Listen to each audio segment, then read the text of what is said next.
Assalamualaikum warahmatullahi wabarakatuh.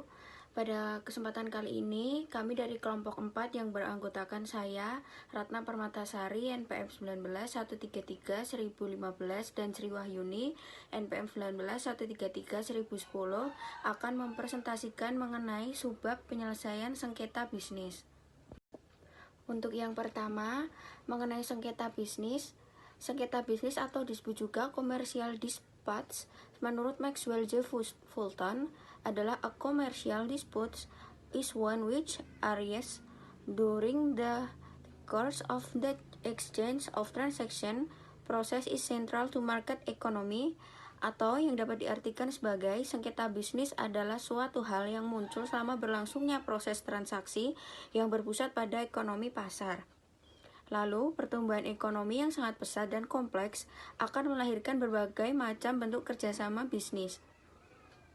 Mengingat kegiatan bisnis semakin meningkat dari hari ke hari, maka tidak mungkin dihindari terjadinya sengketa di antara para pihak yang terlibat. Sengketa muncul karena berbagai alasan dan masalah yang melatar belakanginya, terutama adanya konflik of interest di antara para pihak.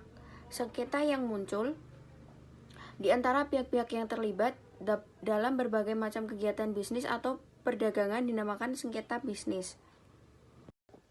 Bambang Sutioso dalam bukunya yang berjudul Penyelesaian Sengketa Bisnis mengelompokkan sengketa bisnis menjadi 14 kelompok.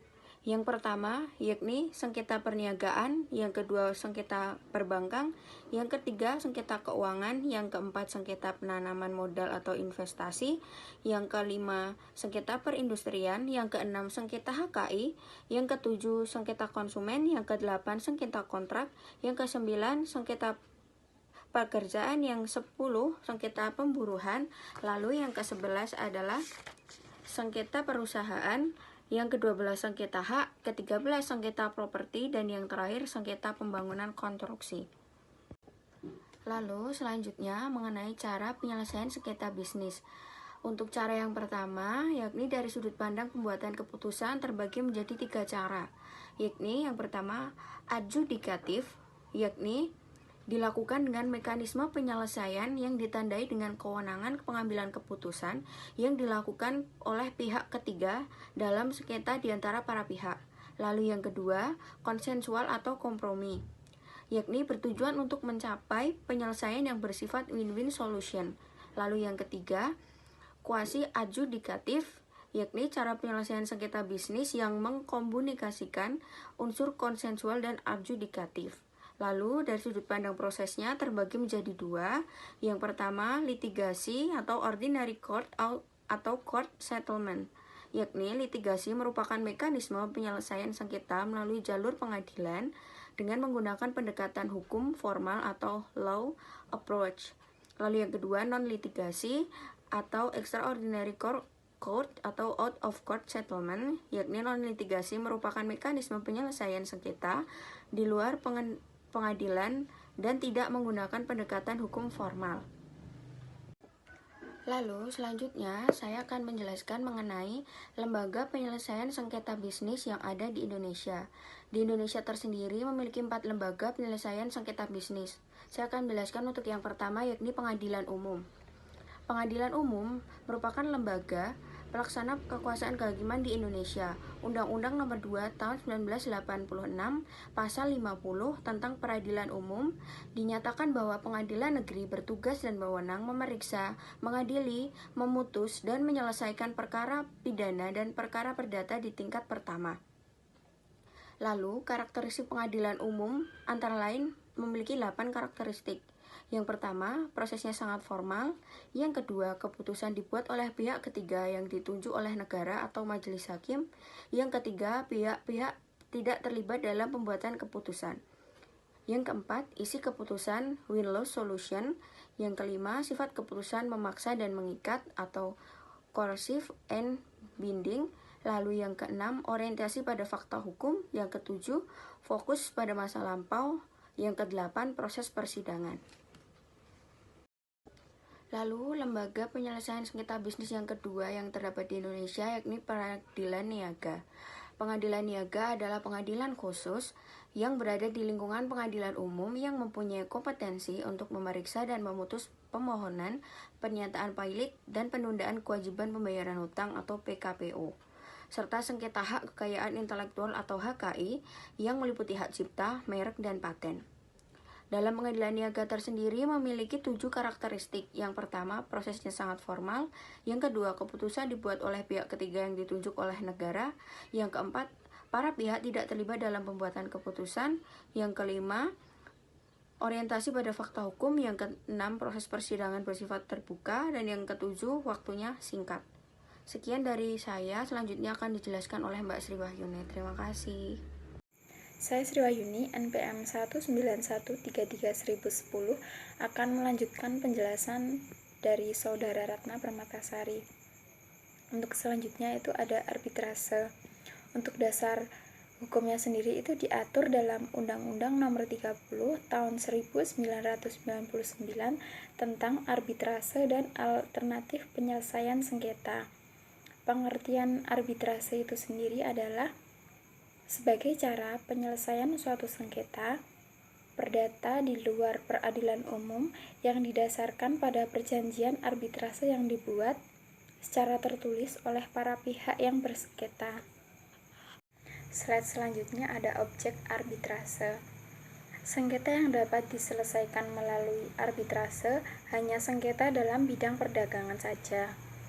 Mengenai hak yang menurut hukum dan peraturan perundang-undangan sepenuhnya dikuasai oleh pihak yang bersengketa. Adapun sengketa yang tidak dapat diselesaikan melalui arbitrase adalah menurut peraturan perundang-undangan yang tidak dapat dilakukan perdamaian. Menurut Undang-Undang Nomor 30 Tahun 1999 tentang arbitrase dan alternatif penyelesaian sengketa menyatakan bahwa pengadilan negeri tidak berwenang untuk mengadili sengketa para pihak yang telah terikat dalam perjanjian arbitrase, dan putusan arbitrase adalah final, artinya tidak dapat dilakukan banding, peninjauan kembali atau kasasi, serta putusannya berkekuatan hukum tetap bagi para pihak. Untuk slide selanjutnya ada prinsip-prinsip dalam arbitrase. Untuk prinsip dalam arbitrase ini itu ada 14 prinsip. Salah satu prinsipnya adalah penyelesaian sengketa itu dapat dilaksanakan di luar peradilan. Untuk yang selanjutnya ada klausula arbitrase. Dalam klausula arbitrase ini terdapat 2 jenis arbitrase, yaitu arbitrase factum de compritendo dan akta kompromis. Untuk yang factum de compritendo itu merupakan kesepakatan bagi para pihak yang membuat perjanjian agar pada kemudian hari apabila terjadi sengketa dapat diselesaikan melalui arbitrase.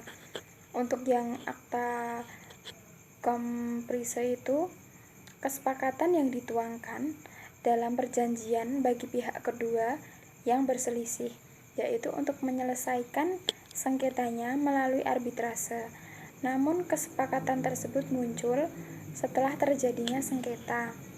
Lalu untuk yang selanjutnya itu ada jenis-jenis arbitrase.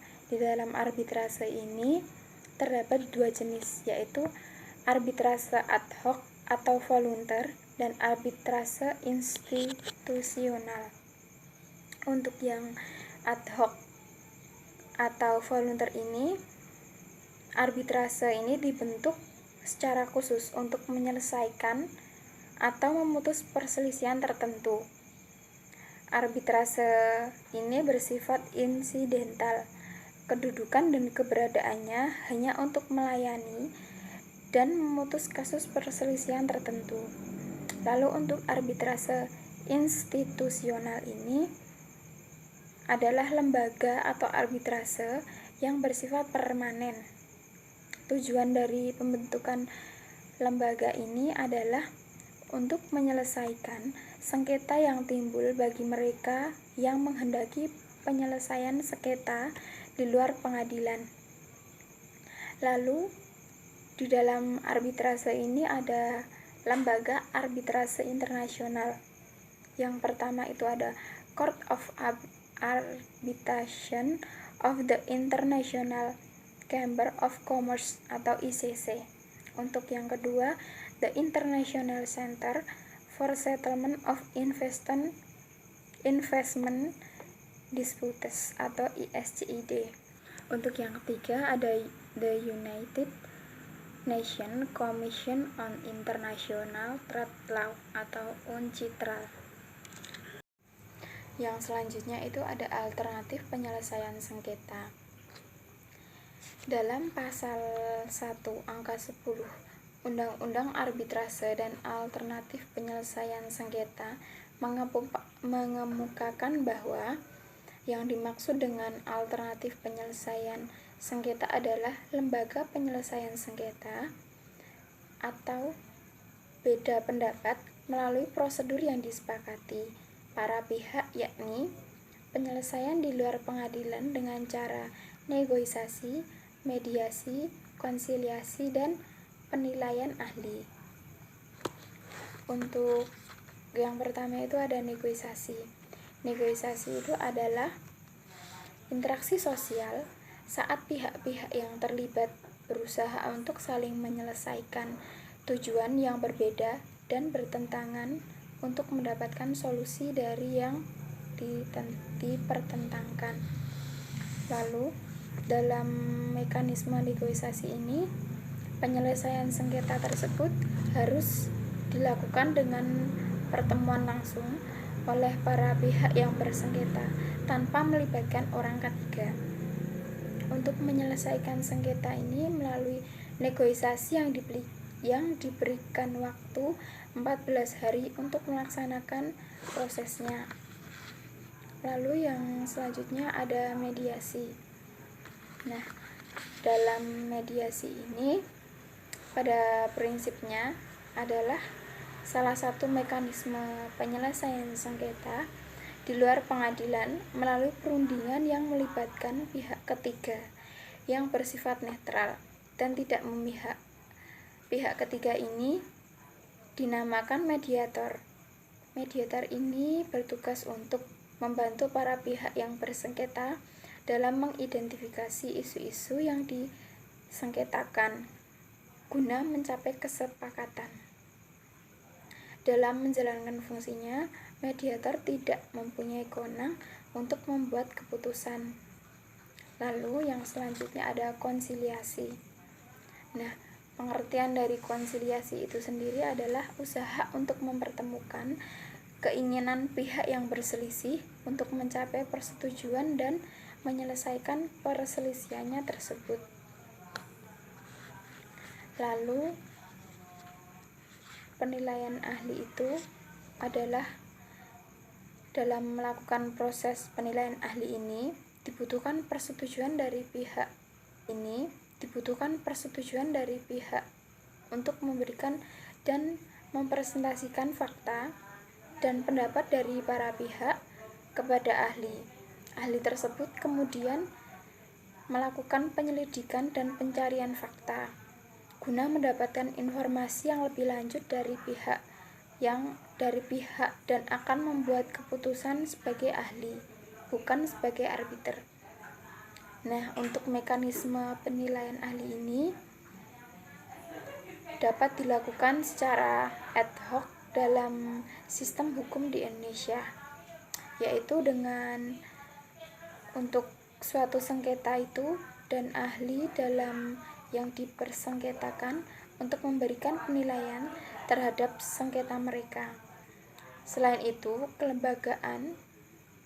secara kelembagaan, kita dapat pula mengacu pada pasal 52 Undang-Undang Nomor 30 Tahun 1999 tentang arbitrase dan penyelesaian dan alternatif penyelesaian Undang-Undang Nomor 30 Tahun 1999 tentang arbitrase dan penyelesaian dan alternatif penyelesaian sengketa yang menyatakan bahwa para pihak dalam suatu perjanjian berhak untuk memohon pendapat yang mengikat dari lembaga arbitrase atas hubungan tertentu dari sebuah perjanjian.